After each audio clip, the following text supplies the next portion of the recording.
Sister, may isang tao gusto maghiganti kay Gaspar. Hindi na importante kung sino. Ang importante para parehas tayo ng intensyon na matapos ang kasamaan ni Gaspar. Dahil, Jo, si Gaspar ang dahilan ng lahat ng to. Siya ang nagpasabog ng simbahan. Siya ang pumatay kay Miriam.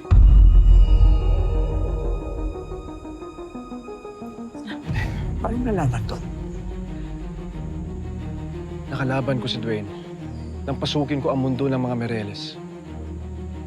Malaki ang suspecha ko sa kanya. Pwedeng siya ang bumaril sa'yo.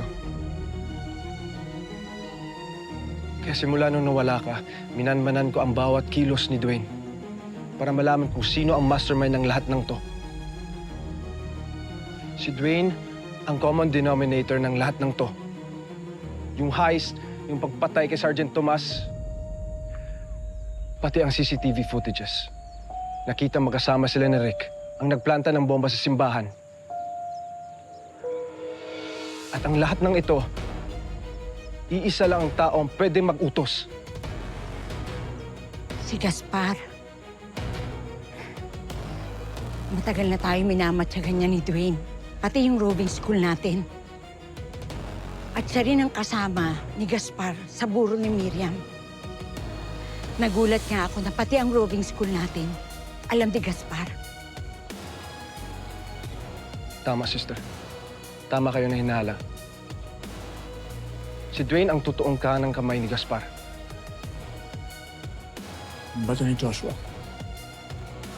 Join, di ko na alam.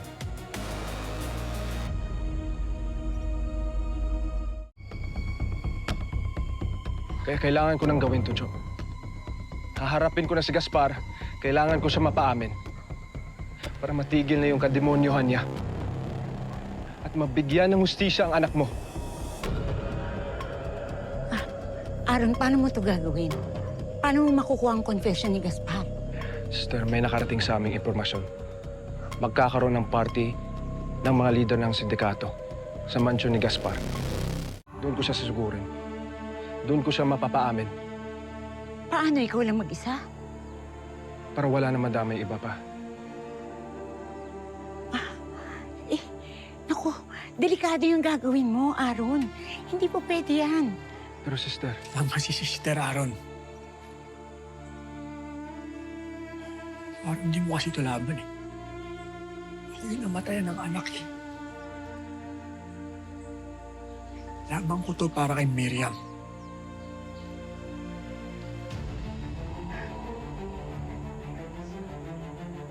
Mateo, Sister, ramdam mo na lahat ng pinagdaanan ko ay paraan ng Diyos para ihanda ako sa misyon na to. Pagod na ako, Sister.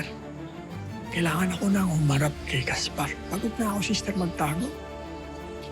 Pagod na ako habang pinapanood kay lahat. Naprotektahan ako. Ayoko na po na may kahit isang buhay pa na magbubuhis para sa akin. Pagod na ako mauna ng kaibigan. Ng pamilya. Ako ang haharap kay Gaspar.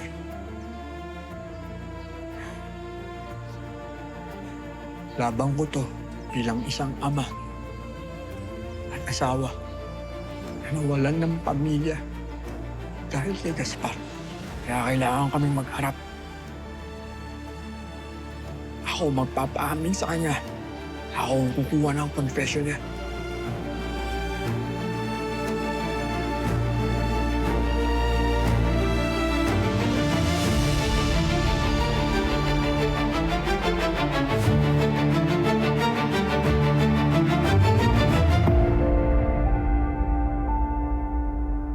Hello mga kapatid, this is JM De Guzman of My Best Friend Eman. Gusto mo pa malaman na next na mangyayari? Click mo na rito and subscribe to TV5 YouTube channel.